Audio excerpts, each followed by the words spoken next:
Hello. So we start about instruments now. Orthopedic instruments and orthopedic implants are expected MCQs. In May 2017, they started this trend and it is expected to go on. Let's start with the general instruments. The first instrument that I want to talk about is a bone nibbler. Bone nibbler nibbles the bones in the soft tissues. You can be asked to identify either a straight or a curved bone nibbler. It's at the tip. They take out the punches of the tissues. So the first instrument is the bone nibbler. Along with it, to cut the edges of the bone or the osteophytes, when osteoarthritis is being dealt with, you have a bone cutter. Bone cutter. It is also used to make small fragments of the bone grafts that you obtain. Bone cutter.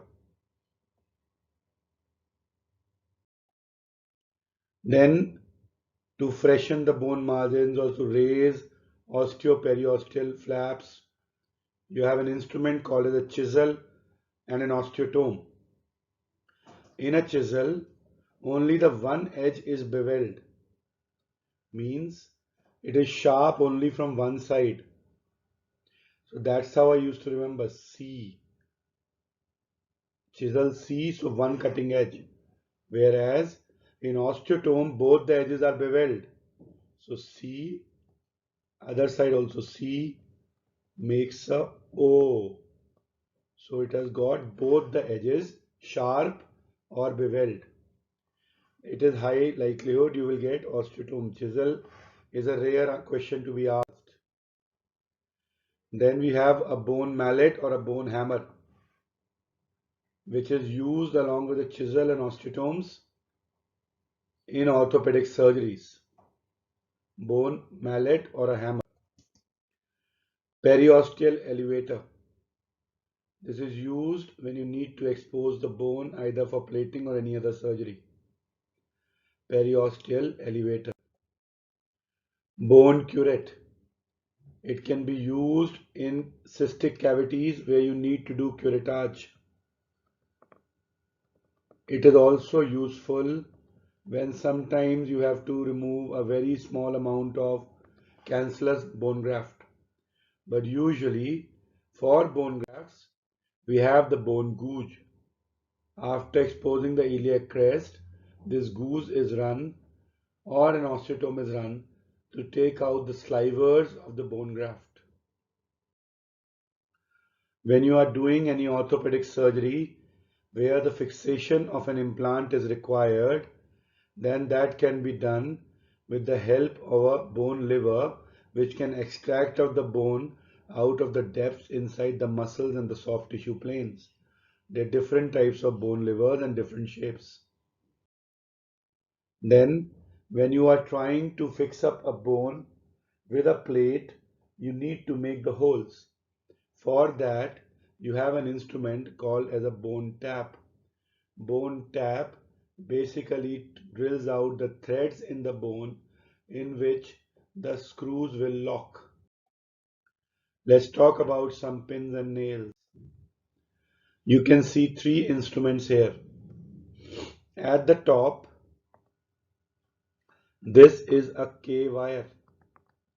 A K wire or a Kirschner wire is sharp at both the ends and is used for fixation of small bones or bones in children around the joints. Then we have a Steinmann pin.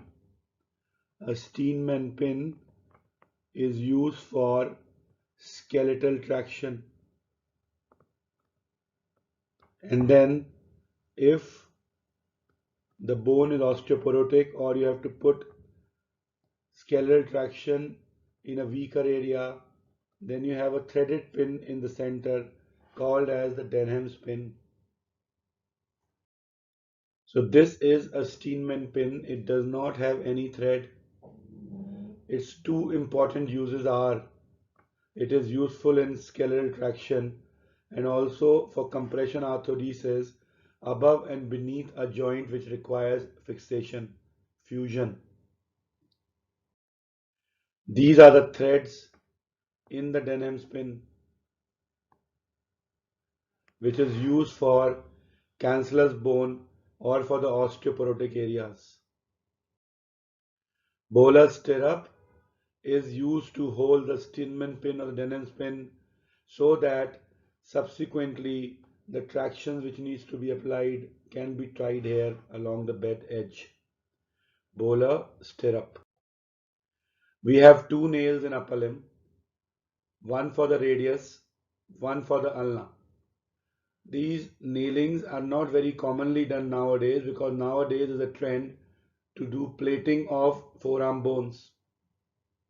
But this is a bend in the radius nail which helps it to identify as compared to a straight, square ulnar nail which does not have any bend.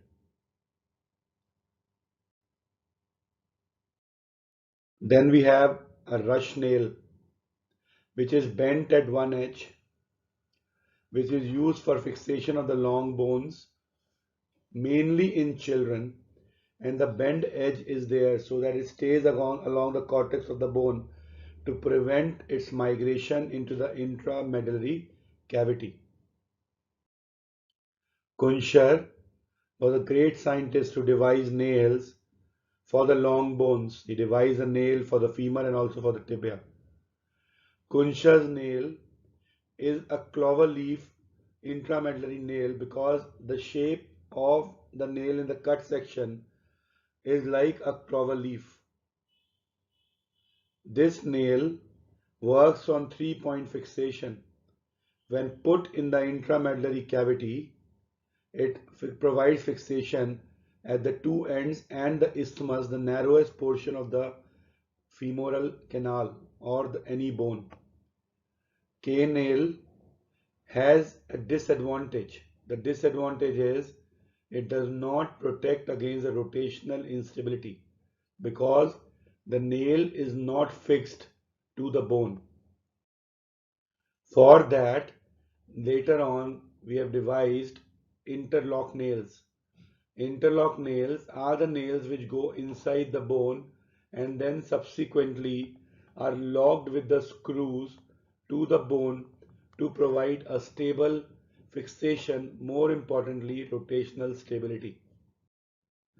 Nowadays, for the proximal femoral fractures, specifically the intertrochanteric or the subtrochanteric fractures, we have the fixation called as the proximal because it's in the proximal part of femoral nail. This has replaced dynamic hip screw practically for intertrochanteric fractures in today's world. Then, in older times, not preferably used now, Austin Moore pins were used for fracture neck femur in children. They had a locking mechanism preventing the pin to migrate inside the joint. Austin Moore pin for fixation of the neck femur in children.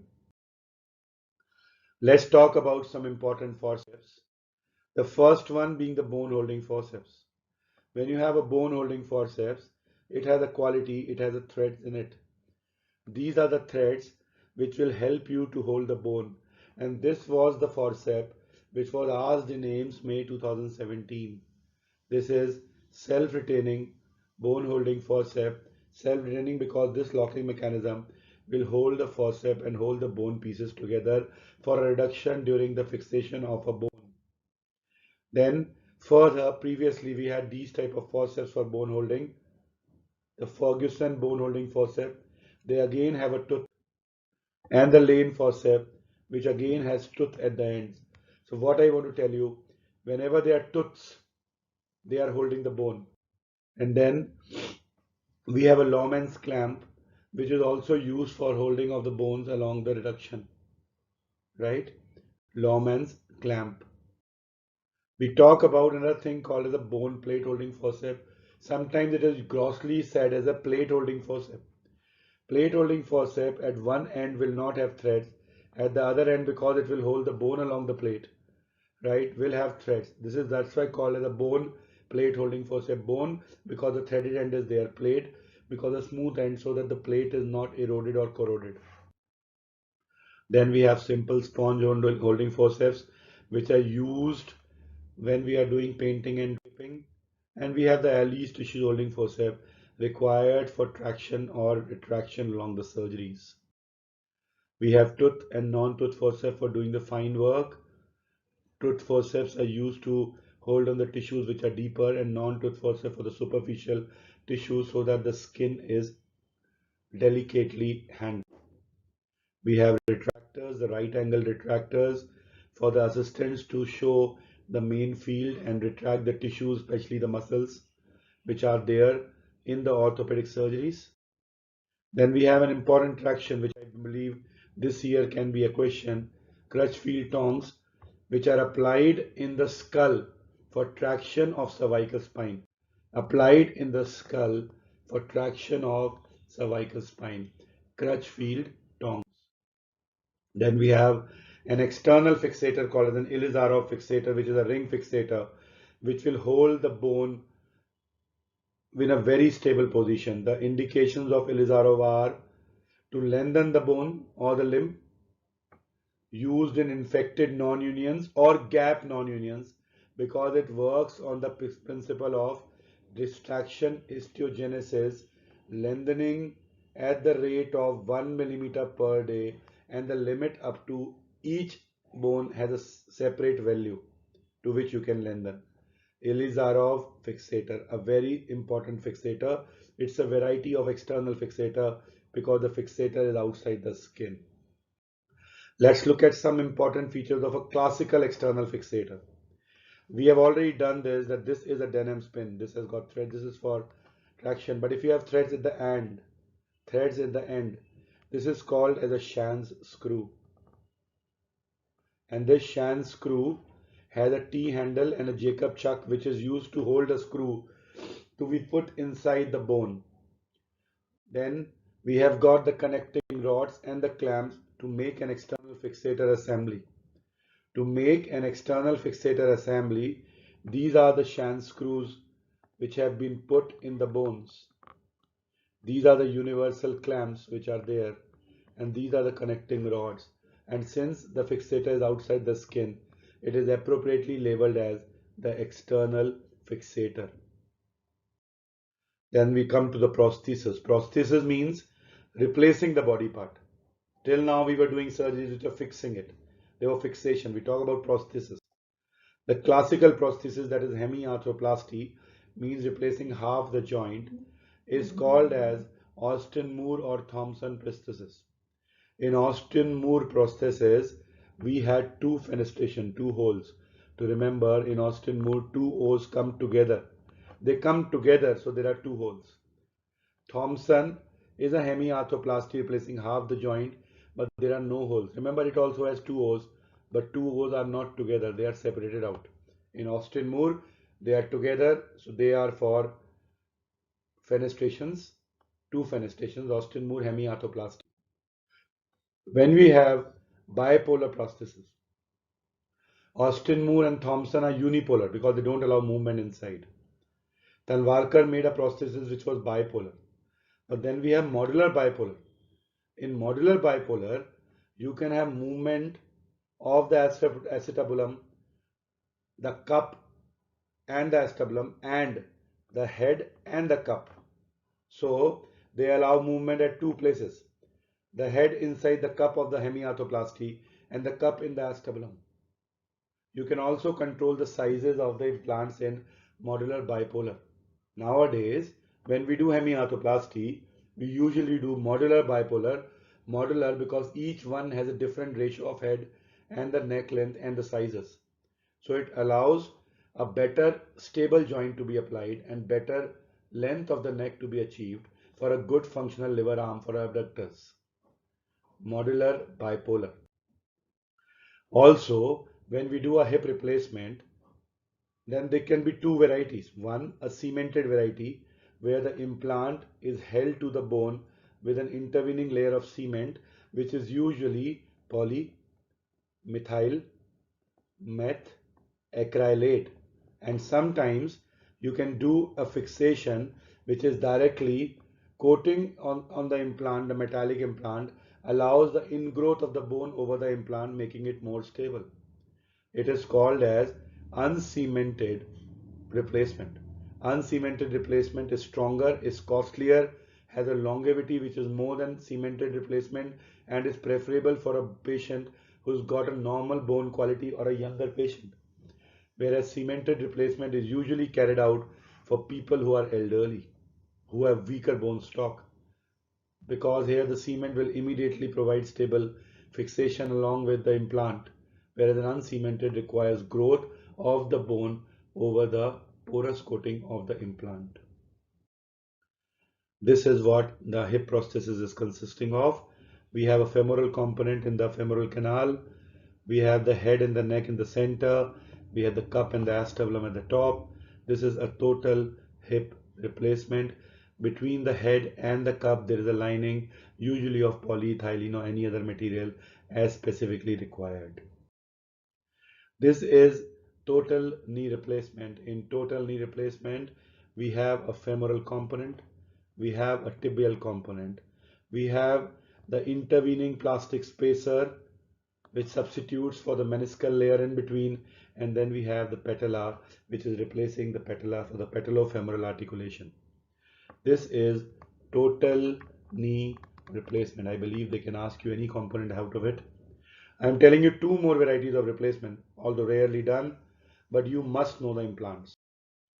This is ankle replacement, basically replacing the lower end of tibia and the upper surface of the talus.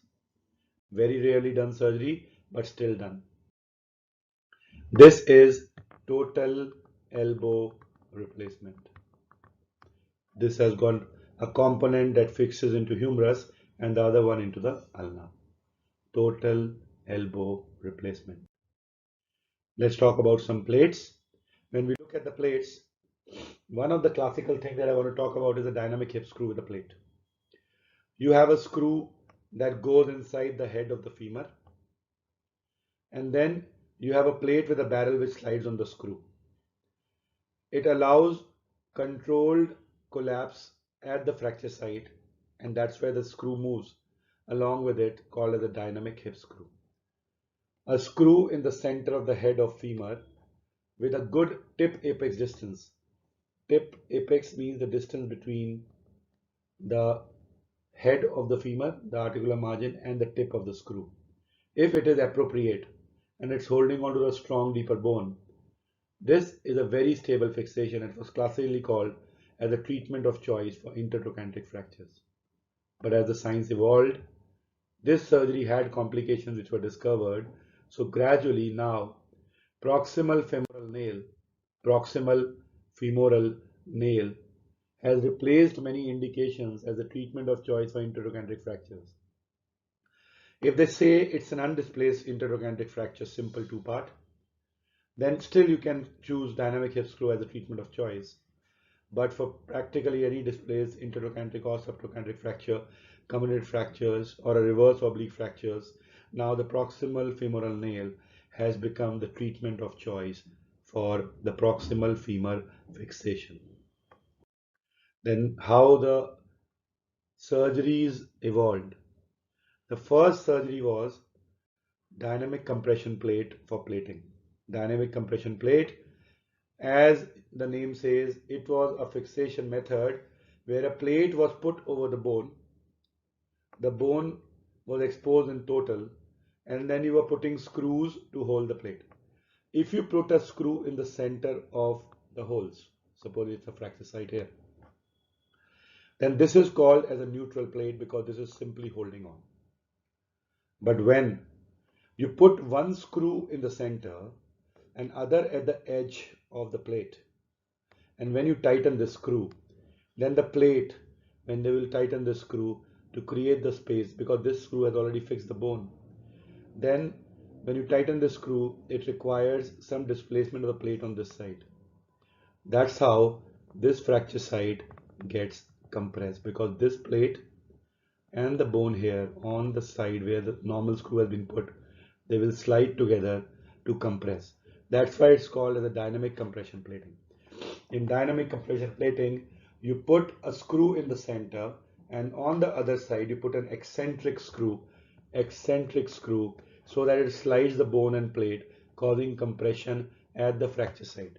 Now dynamic compression plate provides this dynamic compression at the time when you're fixing it. It is not something which is dynamic throughout, like a dynamic screw where the dynamicity is when the bone is uniting.